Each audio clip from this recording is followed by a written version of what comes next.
Perfect. Thanks, Amy. Good afternoon, and thank you all for joining us for our 2026 Workforce Collaborative Training Series. Today, we're very excited to have Tanya Hernandez, Bilingual Program Manager with the Alzheimer's Association, with us for Building Brain Healthy Habits. A few quick reminders before we get started. At the end of this session, we will be asking everyone to complete a very brief evaluation. So if you could please take a moment to fill this out so we can continue to improve our training series. Be on the lookout for details and registration information for our August session, as details are still being finalized. We are always looking for new presenters, especially to fill the second half of our 2026 calendar. Let us know what topics or speakers you would like to hear from. If you're interested in doing a 1-hour presentation, or if you're interested in a particular topic, you can indicate that on your evaluation, or you can email Amy at amy.rockwood@erie.gov. Our training today is being recorded. The recording will be posted to our website within the next few days, but only on a time-limited basis for the next 3 months. The slides will not be posted. Just a reminder, the presentations and recordings from our past offerings are posted on our website as well. We have 5 years worth of amazing trainings. If you have new staff, have them check them out. Or if you're looking for information on a particular topic, we probably have that too. Everyone is muted and cameras are off today. If you have questions, please put them in the chat and I'll be monitoring the chat. Tanya will be answering questions as we go. If you have questions that may be of a more personal nature, please save them for the end after our recording stops, and Tanya will address them then. Thank you all for joining us today, and I'd like to introduce Tanya Hernandez. Thank you so much for joining us, Tanya. It's all yours. Thank you, and welcome to everyone that I can't see. So, welcome everyone, and thank you for stepping into this space to learn a little bit more about keeping your brain healthy. So, a few objectives for our time together. By the end of this presentation, you should know a little bit more about brain health and how you can improve it across your lifetime. You could recognize different things that could help protect your brain, and you can make a plan to build brain healthy habits by applying what you've learned. So, 3 simple yet very important objectives. So, with the Alzheimer's Association, I just want to pause real quick and just share that we have offices across the nation, and these offices are called chapters. The local chapter is on Sheridan Drive, but we do a really big push to take education into the community. So we want to bring the information to you. Our presentations and support groups are always absolutely free of charge. So, as we discuss about Alzheimer's, we really want to look at ways to keep our brain healthy. And we're talking about a disease that affects 1 in 3 people. So it is definitely going to affect every single one of us, either directly or indirectly. So we need to think about some actions that we want to take, some ways to keep ourselves healthy. So, healthy habits for your brain. And these are the 10 healthy habits that have been identified by the Alzheimer's Association. Control your blood pressure. So, this is a big one. You want to make sure that you're going to the doctor regularly, that you're monitoring your blood pressure and taking any medications that are prescribed to you. Similarly to the square next to it, managing our diabetes. So, high blood pressure and diabetes affects our brain. So we want to keep those risk factors under control whenever we can. Maintain a healthy weight. And when I always touch on this subject, I always remind people to maintain a weight that is healthy for you, because sometimes the weight that we see advertised that we are supposed to be just doesn't fit our bone structure or our body type. So this is where you want to sit with your doctor or your nurse practitioner and really discuss what weight looks healthy for you as an individual. Be smoke free. And this is a big one. And as a former smoker, I understand that it is not easy to just quit overnight. So I urge any smokers in the space right now, let's start with decrease. Maybe one less cigarette today, or one less vape today. And you start somewhere. And there are some amazing programs that could assist you in breaking that smoking addiction that are free through Roswell. So I encourage people to get support if you're stepping into this. We want to get moving.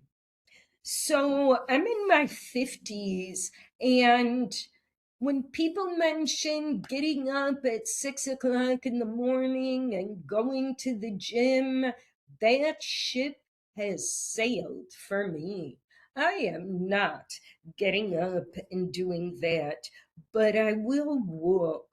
I will do some stretches. I will power walk. So find ways that work for you. When I touch on this with some of our elders, I remind them that while they're sitting on the couch and watching TV, it is a great time to do some stretching with your arms and some bending. I remind them that when they're washing dishes or sweeping, you may want to throw in a few dance moves and get that body moving. So when we say get moving, there's a lot of creative space for you to decide where you want to get moving. We want you to eat right, eat healthy. So, once again, I'm in my 50s. I'm not giving up my sweets and my salty. I earn them in this life. But what I will do is incorporate more fruits, more vegetables, more nuts. Get a good night's sleep.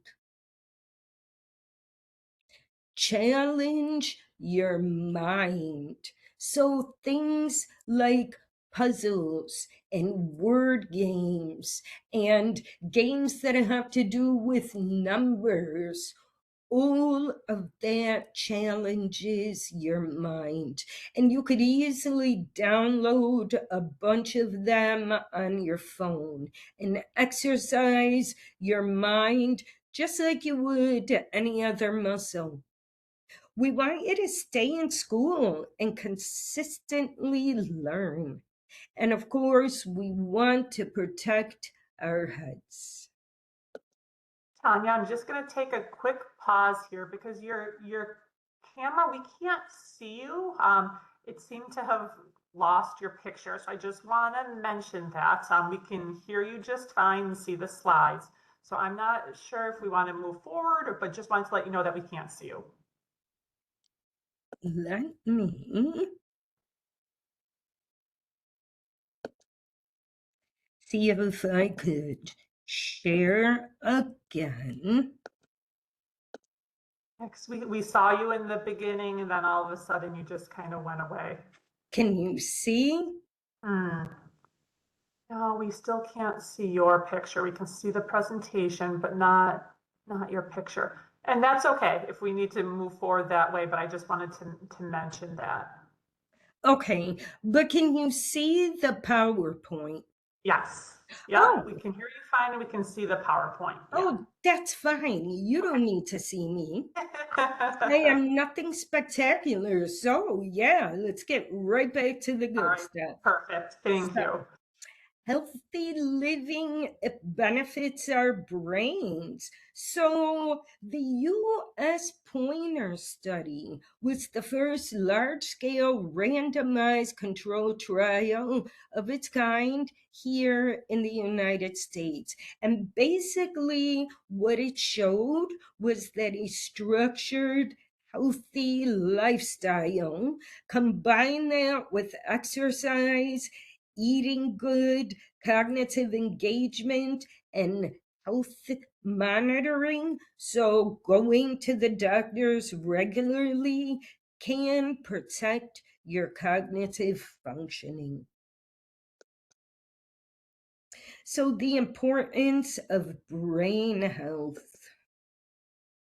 So, when we think about brain health, we need to understand that this controls our memory, our thinking, our social, emotional, behavioral, and mental health. And it also controls sensory and movement.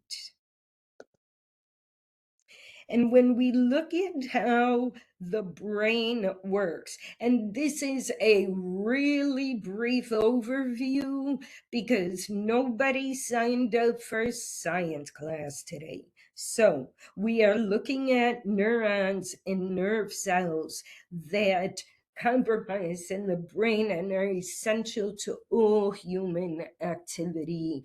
And there are 100 billion neurons, and they connect at more than 100 trillion points, and they seem to create like this neuron forest.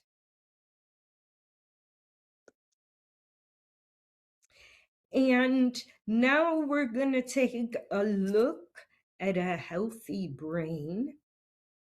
And then we're going to look at what advanced Alzheimer's does to a brain. And we could see how the brain itself begins to shrink.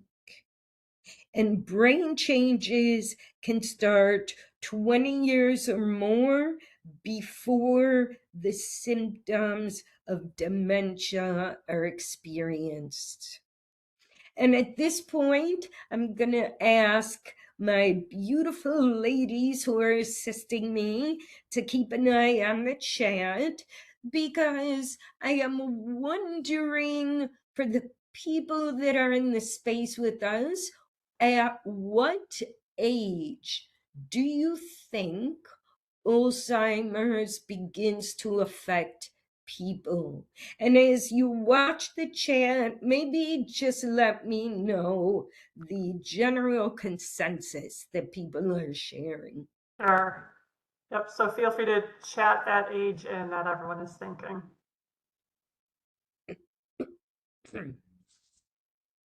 We have a 50, we have a 45, another 45, we have a 60, a 45 to 50 range. Okay. So we have had folks with early onset in their 20s. So this is a disease that could affect anyone at any time. People who are older have a higher risk of getting it, but it definitely affects all folks. So let's step into understanding dementia. And before we get into what's on the screen, I'm just going to pause and explain that when we talk about Alzheimer's, Alzheimer's is a form of dementia.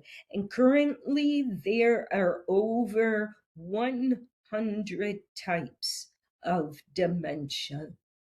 Alzheimer's itself affects 1 in 3 people, and that's just Alzheimer's.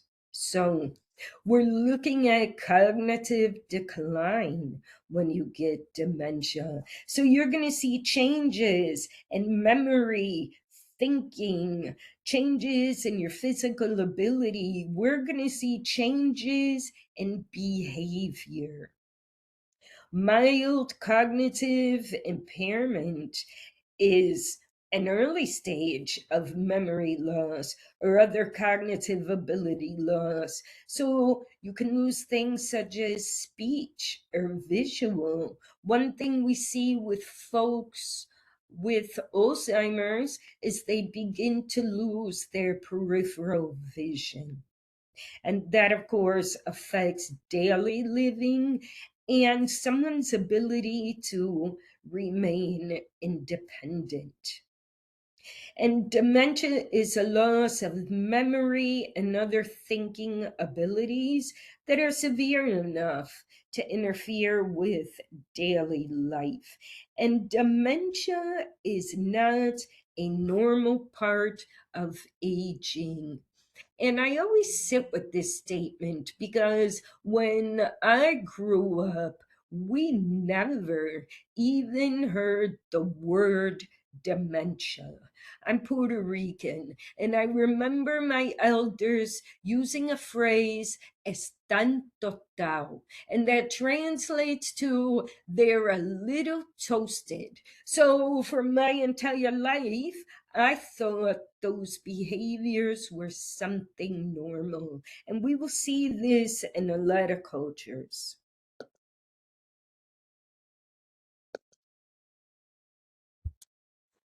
Alzheimer's is the most common cause of dementia, but as I mentioned, there's over 100 other forms of dementia.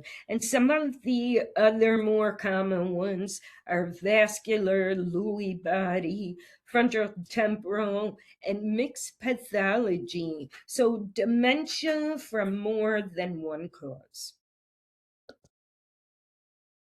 The brain heart connection. So our hearts and brains are connected and speak to each other regularly. The heart pumps blood into the brain. The blood provides oxygen and other nutrients to the brain. So basically, good heart health is good brain health.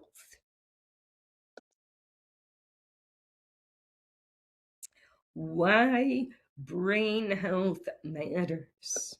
I first started to care about brain health as I watched my mom battling Alzheimer's and watched her decline. It became very important for me to make sure that as I age, I'm more aware of how to keep myself healthy, especially being predisposed to the disease that runs in my family. I used to think that I had a target on my back. Both of my parents died of dementia. It's just a question of time. When is it going to hit me? I don't believe that at all anymore, at all. I think that with lifestyle interventions, I can have a different outcome than my parents. So brain health is important to me because I know that I have some of the same risk factors as my family members have for Alzheimer's disease and dementia. But I think that it's something that we all need to be cognizant of and to work towards in terms of general health. Things that happen as you age, you go through a lot of changes in your body, and certainly your brain does too. And what can I do about that now? And it turns out there are things you can continually do. I want to live a long, healthy life. I want to enjoy life as long as possible. I want my older years to be filled with traveling and learning. So to do that, to think about the future, I want to do whatever I can now to reduce my risk.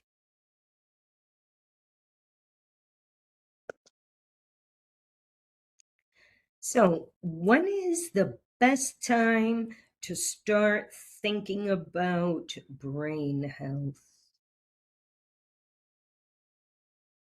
And the answer to that is right now. It is never too early to take action, especially when we're looking at the rise in early onset. And we know that women get the disease more than men, and people of color are at 1.5 to twice double the risk of getting the disease as well. Health conditions and the brain. And again, we're going to look at the healthy weight, controlling that blood pressure, managing the diabetes, and remaining smoke-free. And what's good for the heart is good for the brain. So we want to make sure that our blood pressure is in a normal range. We want to make sure that we're eating healthy and exercising and taking any type of medication that we need to manage our diabetes. And again, we've discussed talking to your medical staff and team about maintaining a healthy weight. And here is a resource to help you quit smoking.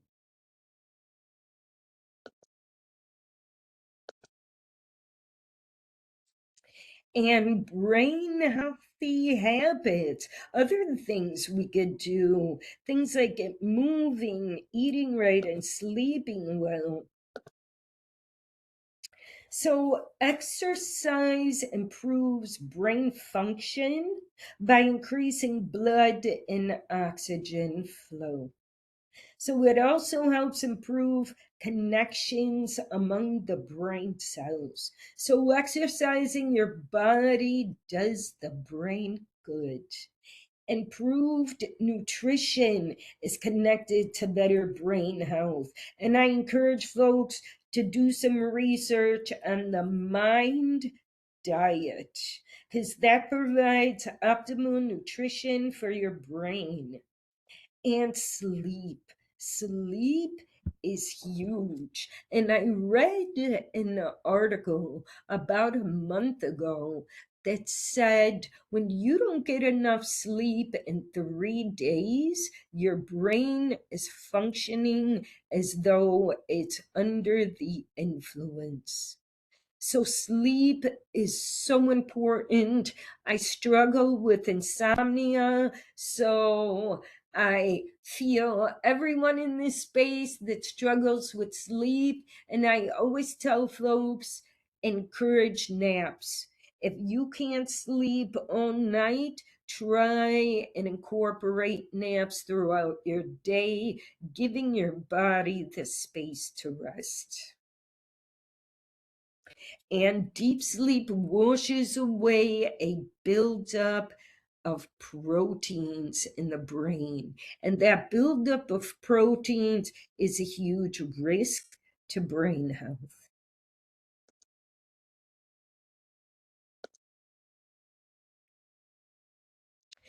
So change is difficult. And again, I'm going to need some assistance with the chat since I can't see it. But what is some of the barriers or challenges to stepping into some of these healthy habits? We'll just give everyone a minute here to start putting some things in the chat. Sure.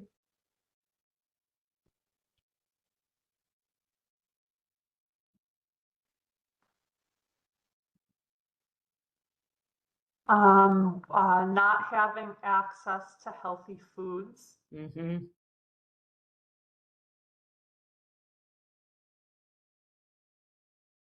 So I do want to uplift that one because we know that healthy foods in this day and age are so much more expensive than foods that are unhealthy, and looking for assistance in obtaining those foods. And I know that a lot of local organizations have stepped into a currency of care per se and are giving vegetables and fruits away free on a weekly basis. So please do some research and get yourself the food you deserve. Another one that came in, another challenge: to many unhealthy options in my universe. For example, people bringing in unhealthy treats to the office. Balance. Don't give up the treats. Just balance them with something a little healthy. Maybe you could have the treats in a salad. Another one that came in, limited time to exercise. For many families, there are multiple jobs. Absolutely. I work 2 jobs and do consulting work. And that's when you need to be creative. And that's why I mentioned maybe we throw in a little dancing when we're sweeping or mopping. Maybe we do some stretches on the couch while we're decompressing at the end of the day. A little bit of movement is better than none. And then the last one, lack of education on the topics. Okay, so we need some community care and sharing of information. Absolutely. And looking for resources to step into. Would, you know what, in the interest of time, feel free to share in the chat some strategies that have worked, and I encourage everyone in the space to review the chat and see if you could get some tips and tricks other than the ones that I mentioned. And we are going to keep moving along. Yeah. Great. Sounds good. So get moving. So 30 to 35 minutes of moderate to intense aerobic activity 4 times a week is what's recommended. Strength training, 15 to 20 minutes 2 times a week. Stretching and balance exercise, 10 to 15 minutes a week. And this is what is suggested. Please listen to your body.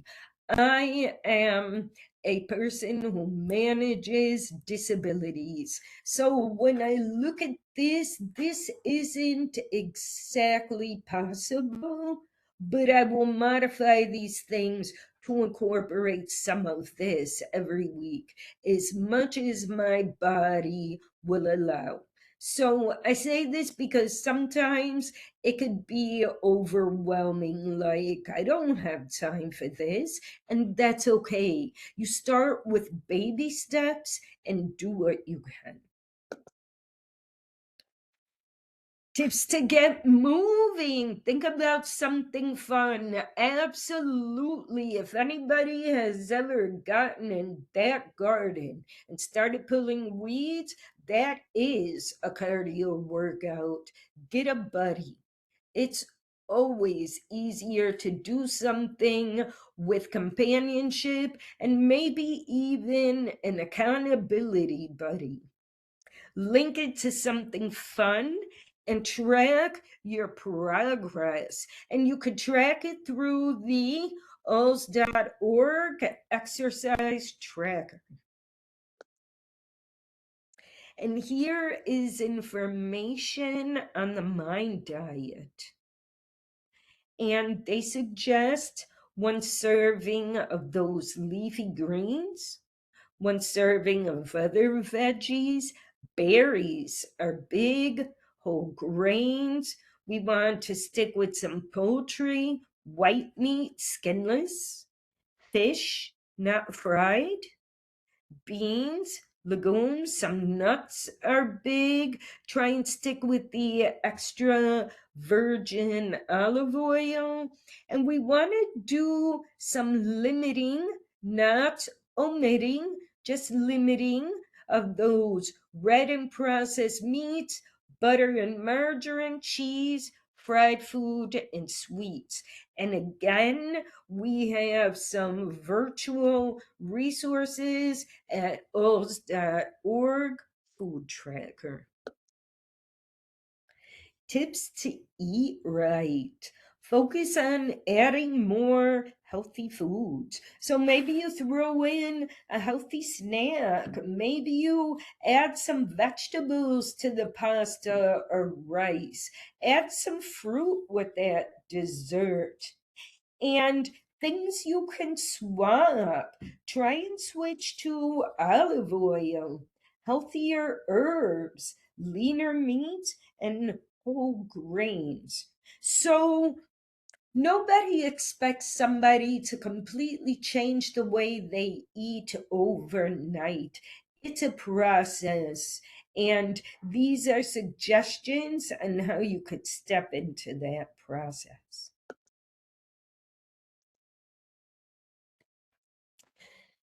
So many vitamins and supplements claim to improve thinking and memory.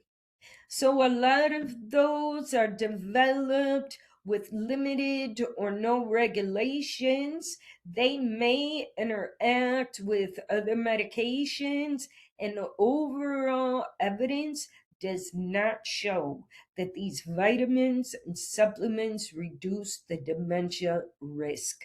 A healthy diet remains the best way to promote brain health. Quality sleep.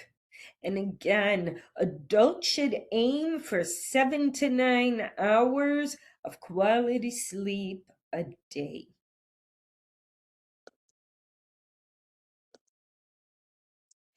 Tips to sleep well. Avoid caffeine later in the day. Make sure you're physically active during the day.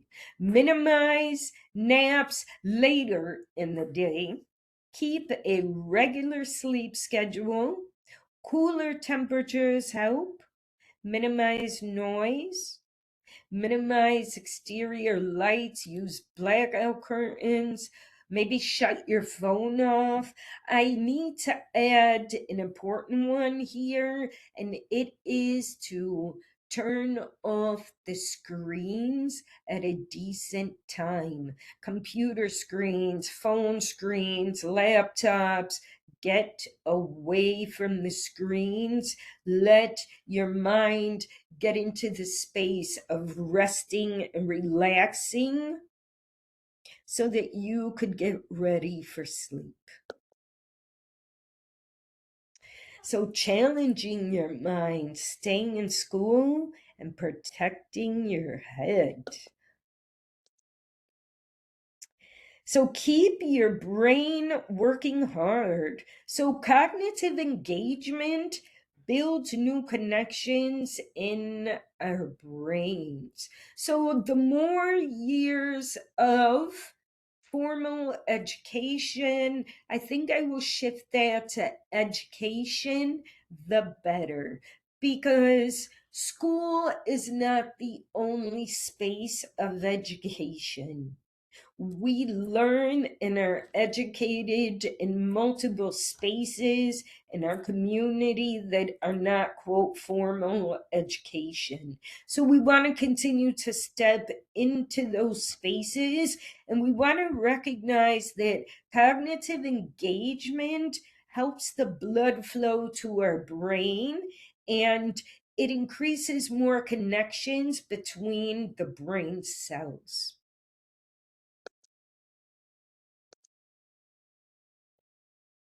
What is cognitive engagement? What is cognitive engagement? Cognitive engagement is all about regularly making your brain work hard. There are lots of different activities that are good for keeping our brains active. This can be different for everyone. The key is that the activity needs to make you concentrate and solve problems. Hard is good.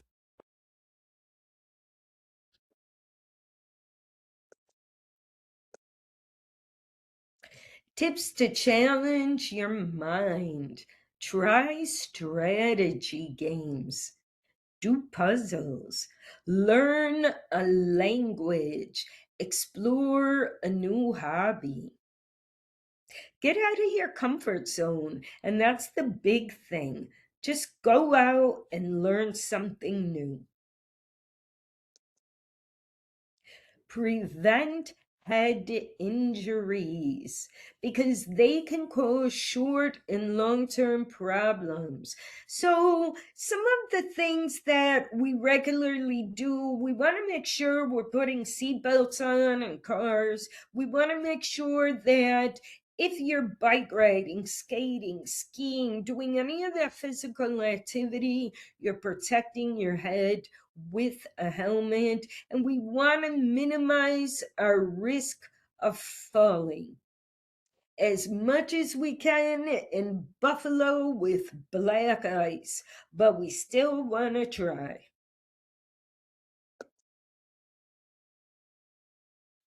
Other factors being studied: hearing and vision loss.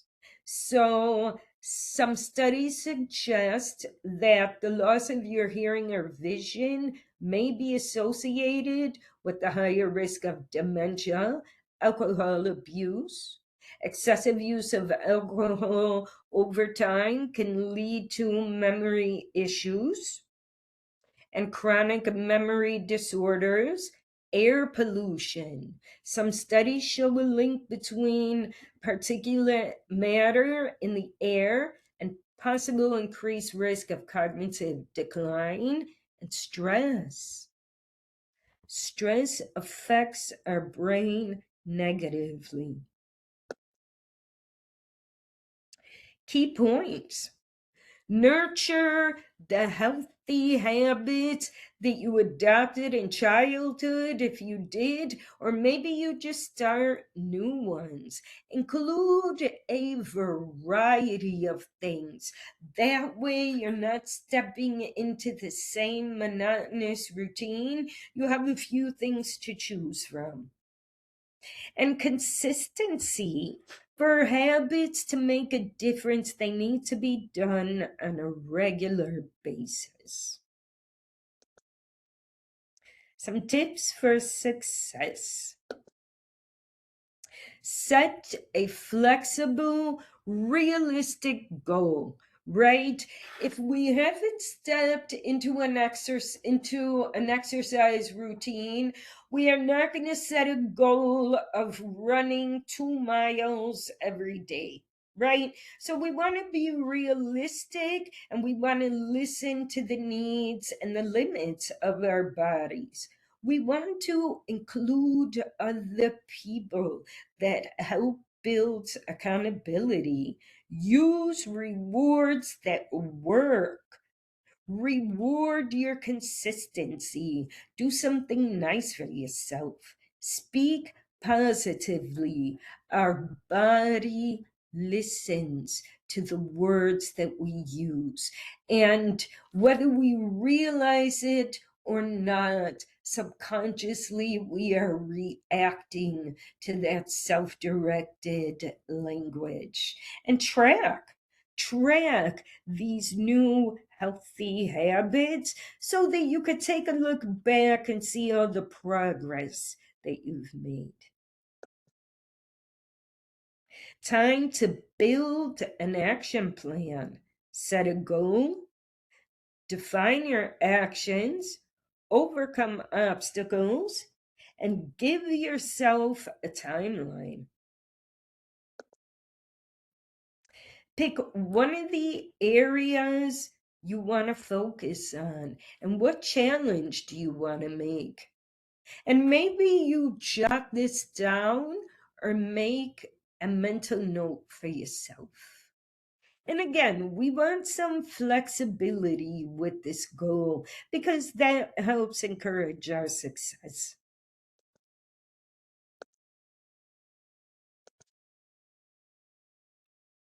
A habit loop is a 3-step process that can build a new routine.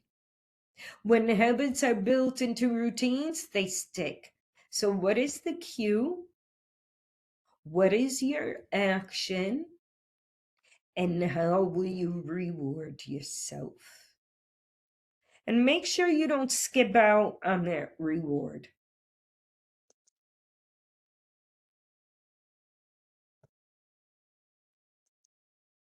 Creating new habits can feel hard, but our brains are actually good at building routines.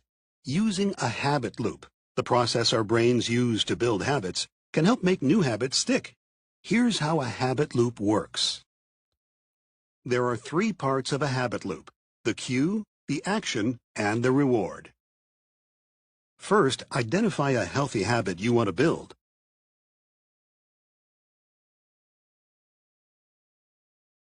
Now, identify something you already do regularly that can cue or nudge you to do the new action. We already use cues in our lives, but we might not be aware of it. People may plug their phone into a charger as soon as they get into their car, or take their shoes off after they walk into the house. One action triggers another. These cues naturally trigger the next action we want to remember, and it becomes automatic over time, so we don't even think about it. The second part is the action. Recognize the cue and attach the new action like we just talked about. The final part in the habit loop is the reward. You did it. Feeling good about the change you made and its benefits may be reward enough for you, or maybe you need a celebration.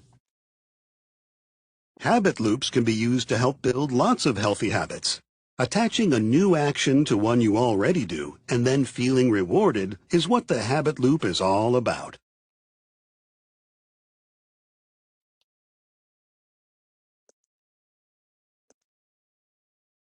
Okay, so we also want to think about what obstacles you might need to overcome and consider the speed bumps you might encounter, right? Because there will be obstacles and we don't want to sit there and judge ourselves harshly.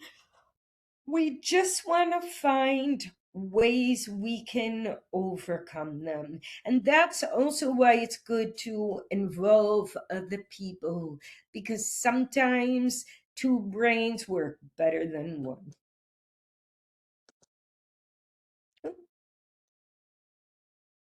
Set a timeline. When will you start? How often will you do this new action? When will you check in on your progress? And how will you track it? You can do this. You can do it.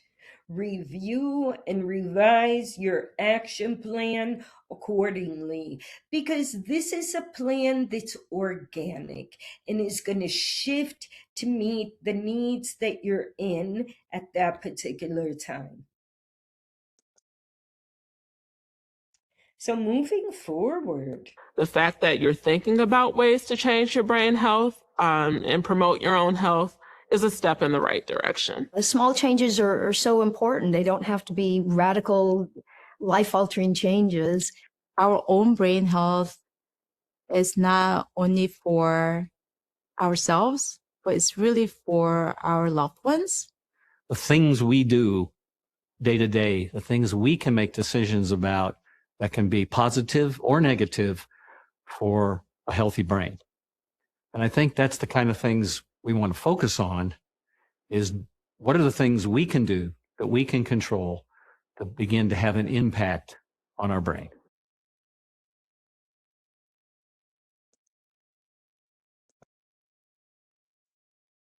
Okay. And just to recap of the 10 healthy habits, and you might want to think about what can you do for your brain health now, starting today.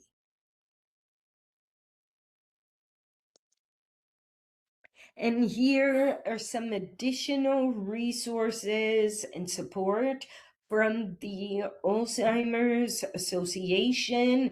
I am going to uplift the 24/7 helpline that's on the screen because that is my most favorite resource. You can call at 2 in the morning and speak to an actual living, breathing person, something you really don't find nowadays. So you will get a person. You do not have to have Alzheimer's to call this number.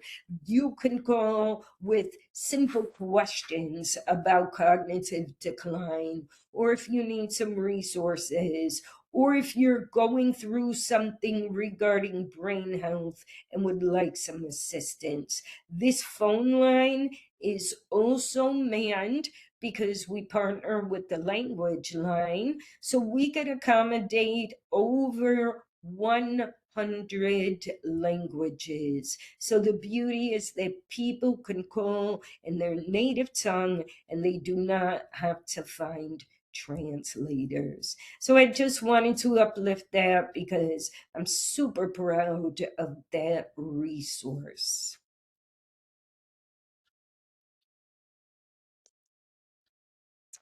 And I will stop sharing because that commences our presentation for today. And just a reminder that there is no cure for Alzheimer's. We are diligent in raising money for resources, but at this time, there is no cure. There is, however, medications. So it's really important that if you or a loved one starts experiencing symptoms, you talk to your provider because those medications could literally add years of quality life. So thank you. And thank you for stepping into this, what could be a very heavy topic. And thank you for looking at ways in which you could improve your brain health. Great. Thank you so much, Tanya. Great presentation and great information. We do have a few minutes, so I'll give people time. If you have questions, feel free to put them in the chat, and Tanya will take a few minutes to answer some of those questions. Amy has posted links into the chat. The first one is our evaluation. So if you could just take a few quick minutes to fill that out. She's also put in the chat a link to our Erie County Training Collaborative website where you will find our past offerings and postings for our upcoming trainings and registration information once that is set. It looks like we have one that came in here. A comment that came in is, hi, I'm a PhD in the Erie County Office of Health Equity. We collaborated with the Alzheimer's Association to create a publication all about brain health. It's written in plain language and available in 5 other languages as well: Arabic, Bengali, Burmese, Spanish, and Swahili. Just wanted to share the resource here. And thank you so much, Sylvia. She put a link to that in the chat. Yes, uplifting Sylvia's chat.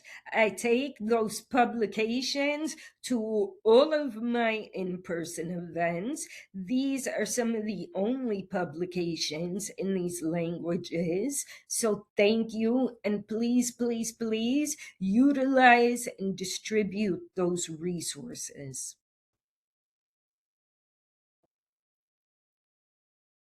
Okay, so I can see the chat. I cannot see myself. I am still some unverified person in this space. So I think a nice way to kind of close this out is to have everyone drop in the chat one new healthy habit you're going to try this month. I'll give you the month. So it could be anything.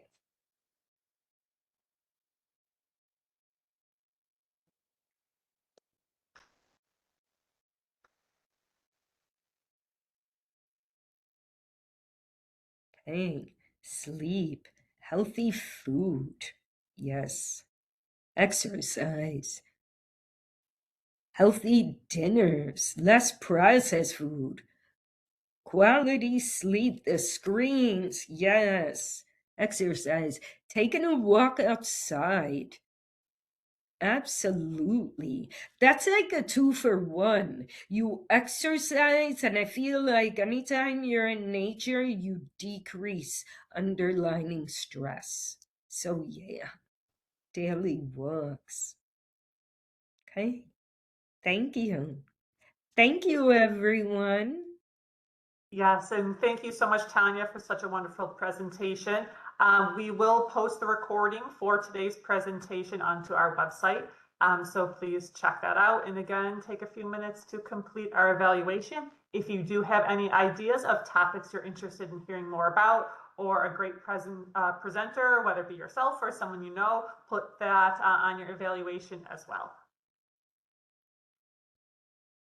Have a wonderful week, everyone. Yes, thank you. You too. Bye.